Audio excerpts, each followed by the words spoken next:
Practical में गुणात्मक विश्लेषण में हम बात करने वाले हैं अम्लीय तथा क्षारकीय मूलकों के बारे में। प्रैक्टिकल करते समय हमारे पास सॉल्ट होगा, लवण, और उसमें से हमको पता करना होगा कि कितने अम्लीय मूलक हैं, मतलब कौन कौन से अम्लीय मूलक हैं और कौन कौन से क्षारकीय मूलक या क्षारीय मूलक हैं। ठीक है, तो पहली बात तो ये देखते हैं हम इस वीडियो में मैं ये बताऊंगा कि अम्लीय मूलक और क्षारीय मूलक क्या होते हैं। उसके बाद हम देखेंगे कि इनको पता कैसे करते हैं और ओवरऑल जितना भी हो सकेगा इसमें इन्फॉर्मेशन मैं प्रोवाइड करूँगा। कल से जो है ऐसा नहीं करूँगा, कल से जो है प्रैक्टिकल में इंग्लिश मीडियम अलग और हिंदी मीडियम अलग हो जाएगा, और जो भी रहेगा मतलब आधा आधा, मतलब अगर ज़्यादा बच्चे होंगे तो उनको भी बीच में कम कर दूँगा, तो उसका टेंशन ना लीजिए। तो चलिए देखते हैं। पहली बात तो अम्लीय मूलक और क्षारीय मूलक होते क्या हैं। तो अब देखिए, आप पढ़े होंगे हाई स्कूल में एक अभिक्रिया कि जब भी अम्ल और क्षार आपस में रिएक्शन करते हैं तो लवण और जल बनाते हैं। ठीक है, इसमें इस अभिक्रिया को उदासीनीकरण अभिक्रिया कहते हैं। जैसे अम्ल में हम ले लें HCl और क्षार में ले लें NaOH, तो ये दोनों आपस में रिएक्शन करेंगे तो NaCl आपस में कंबाइन होकर लवण NaCl बना लेंगे और OH और H मिल करके H2O जल बना लेंगे। अब इसमें मैटर ये है कि ये जो लवण NaCl है इसको आप दो पार्ट में तोड़ें तो Na+ मिलेगा और Cl- मिलेगा। यहाँ पे जो Na+ है ये आया है क्षार में से और जो Cl- है वो आया है अम्ल में से। तो यही हम समझ सकते हैं कि जो हिस्सा क्षार से आया होगा किसी लवण में वो क्षारीय मूलक कहलाएगा और जो अम्ल से आया होगा वो अम्लीय मूलक कहलाएगा। तो और एक आप और ट्रिक बना सकते हैं कि जिस पे भी प्लस चार्ज होगा, जो कैटायन होगा, जो धनायन होगा, पॉजिटिव चार्ज वाला आयन होगा, वो क्षारकीय मूलक या क्षारीय मूलक होगा, और जो ऋणायन होगा, एनायन होगा, जिस पे माइनस चार्ज होगा, वो अम्लीय मूलक होगा। तो यही होते हैं अम्लीय मूलक और क्षारीय मूलक। और किसी गिवन सॉल्ट में जो भी हमारे पास सॉल्ट होता है उसमें अम्लीय और क्षारीय मूलकों की पहचान करना ही हमारे प्रैक्टिकल में शामिल होता है और इसको तरह तरह से करते हैं। चलिए अब सिलेबस में कौन कौन से अम्लीय और क्षारीय मूलक हैं उनके बारे में बात करते हैं और इनकी कैसे कैटेगरी है, थोड़ा इसके बारे में बात करते हैं। आपको ये टेंशन नहीं लेना है कि ये क्या हो रहा है, बस अभी आप ये याद करिए कि इन मूलकों को ये कहते हैं। आगे चल के हम बताएंगे कि किस तरीके से इस वाले मूलक का या इस वाले मूलक को फाइंड आउट करते हैं, उसके बारे में आगे हम अभी बात करेंगे। तो अगर सबसे पहले बात करें अम्लीय मूलकों की, तो अम्लीय मूलकों को हम 3 कैटेगरी में डिवाइड कर सकते हैं। पहले वो मूलक जो तनु H2SO4 या तनु HCl के जरिए, मतलब उनका समूह अभिकर्मक है, समझ लीजिए, क्रिया करके कुछ ना कुछ बनाते हैं। माने तनु HCl या तनु H2SO4 के जरिए चेक किए जाने वाले अम्लीय मूलक। इनमें कौन कौन से मूलक हैं? कार्बोनेट है CO3-, उसके बाद सल्फाइड है SO3-, उसके बाद सल्फाइड है सल्फाइड H-, उसके बाद है नाइट्राइट NO2- नाइट्राइट, और उसके बाद है CH3COO- यानी कि एसीटेट मूलक। यानी 1, 2, 3, 4, 5 एसीटेट मूलक को मिला के 5 मूलक ऐसे हैं जो तनु H2SO4 या तनु HCl के जरिए चेक किए जाते हैं, पता किए जाते हैं। और नीचे बढ़ेंगे तो दूसरी कैटेगरी मैंने बनाई है सांद्र H2SO4 के द्वारा चेक किए जाने वाले मूलक। तो सांद्र H2SO4 या HCl वाले मूलक कौन कौन से हैं? तो Cl-, Br-, I- और NO3- यानी कि नाइट्रेट मूलक इसको बोलते हैं, और ये होता है C2O4-, ऑक्जिलेट मूलक। तो 1, 2, 3, 4, 5 ऑक्जिलेट मूलक, ये पांचों मूलक ऐसे हैं जो सांद्र H2SO4 या HCl के द्वारा चेक किए जाते हैं। अब बात करें इन मूलकों के अलावा ये दोनों जो मूलक हैं ये अलग तरीके से चेक किए जाते हैं, सफ़ेद अवक्षेप बनता है और ये सब बातें होती हैं, तो उसके बारे में इसीलिए इनको मैंने अलग लिख रखा है। इतने अम्लीय मूलक हैं जो आपको इंटरमीडिएट के 2022 वाली परीक्षा में चेक करने हैं सिलेबस के हिसाब से। अब आगे आते हैं इधर क्षारकीय मूलकों में। तो क्षारकीय मूलकों को हम समूहों में विभाजित करते हैं। हर एक समूह का अलग अलग अभिकर्मक होता है और अलग अलग चेक करने की विधि होती है।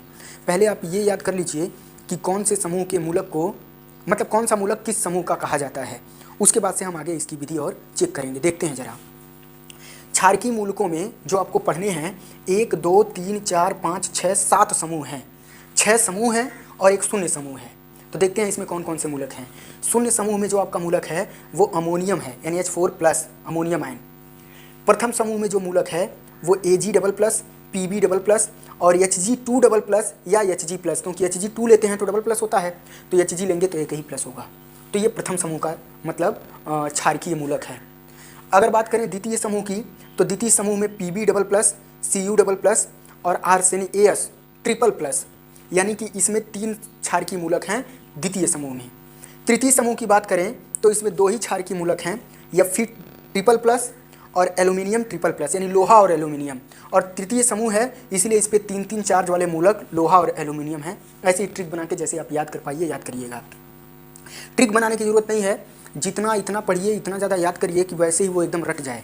ट्रिक तो बहुत सारे हैं, बहुत लोग इसका ट्रिक बना के बताते हैं।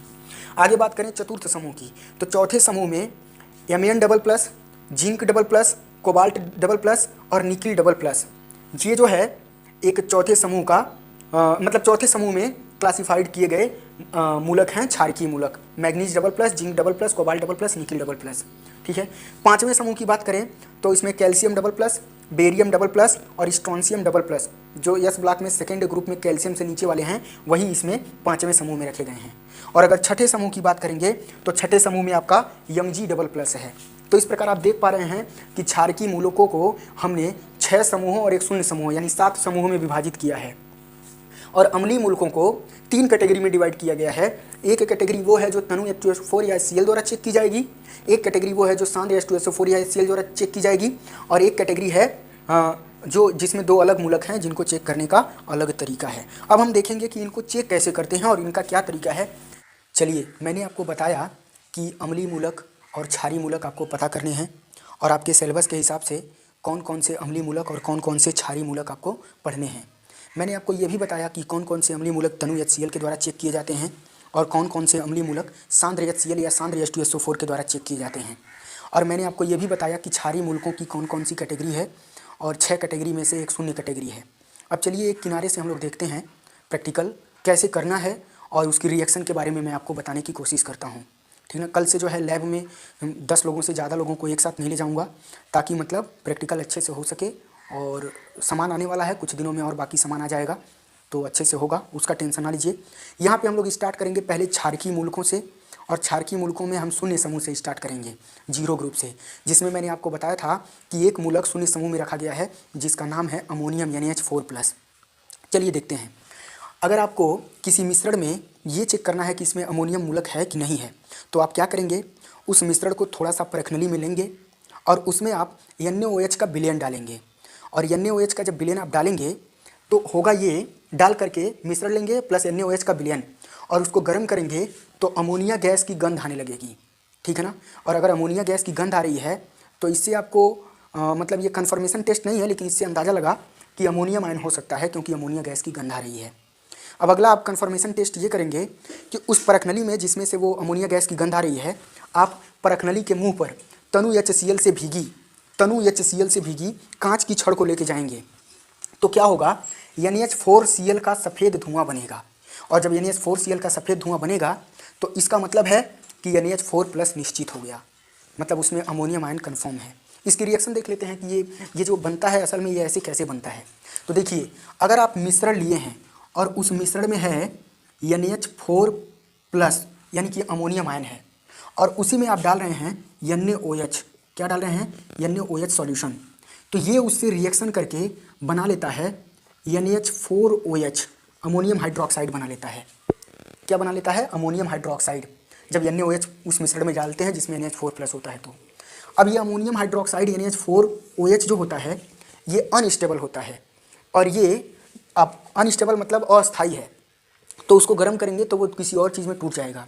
तो जब आप इसको गर्म करते हैं NH4OH को, हाँ, आप NH4OH जो कि इसको मिलाने से बना हुआ है और उसी को आप गर्म कर रहे हैं, तो जैसे ही आप उसको गर्म करते हैं NH4OH को, तो ये टूट जाता है 2 हिस्सों में। किस में टूटता है, एक टूट जाता है अमोनिया में और एक टूट जाता है वाटर में। और यही अमोनिया जो NH3 है, उसी की वजह से आपको मिश्रण और NaOH विलयन गर्म करने पर अमोनिया गैस की गंध आती है। तो ये अमोनिया गैस देता है। आपने मिश्रण लिया जिसमें NH4+ था और उसमें NaOH विलयन डाला, तो जिसकी वजह से वो बनाया अमोनियम हाइड्रोक्साइड। और अमोनियम हाइड्रोक्साइड जो होता है वो अनस्टेबल होता है, तो आप उसको गर्म कर रहे हैं तो इसलिए वो डिकम्पोज होकर अमोनिया और जल बना लेता है। अब आगे जब अमोनिया उसमें से निकल रही है परखनली में से, और उसी में आप परखनली के मुँह पर तनु HCl से भीगी कांच की छड़ ले जाते हैं, तो आपके पास वहाँ निकल रही है अमोनिया, यानी कि क्या, अमोनिया निकल रही है NH3, और उसमें आप तनु HCl यानी कि हाइड्रोक्लोरिक अम्ल से भीगी कांच की छड़ लेके जा रहे हैं। तो होगा ये रिएक्शन हो जाएगा और ये बना लेगा NH4Cl। क्या बना लेगा? NH4Cl, जो कि सफ़ेद धुएं के रूप में दिखाई देता है। तो इसीलिए जब आप परखनली के मुंह पर तनु HCl से भीगी कांच की छड़ लेके जाते हैं तो NH4Cl का सफ़ेद धुआं बनता है और ये निश्चित हो जाता है कि हमारे सॉल्ट में, हमारे मिश्रण में अमोनियम आयन NH4+ है। तो ये हो गया आपका अमोनियम आयन के बारे में। चलिए अब देखते हैं प्रथम समूह के बारे में, जिसमें Pb, Ag और Hg मूलक प्रेजेंट होते हैं, उनके बारे में बात करते हैं। इंटरमीडिएट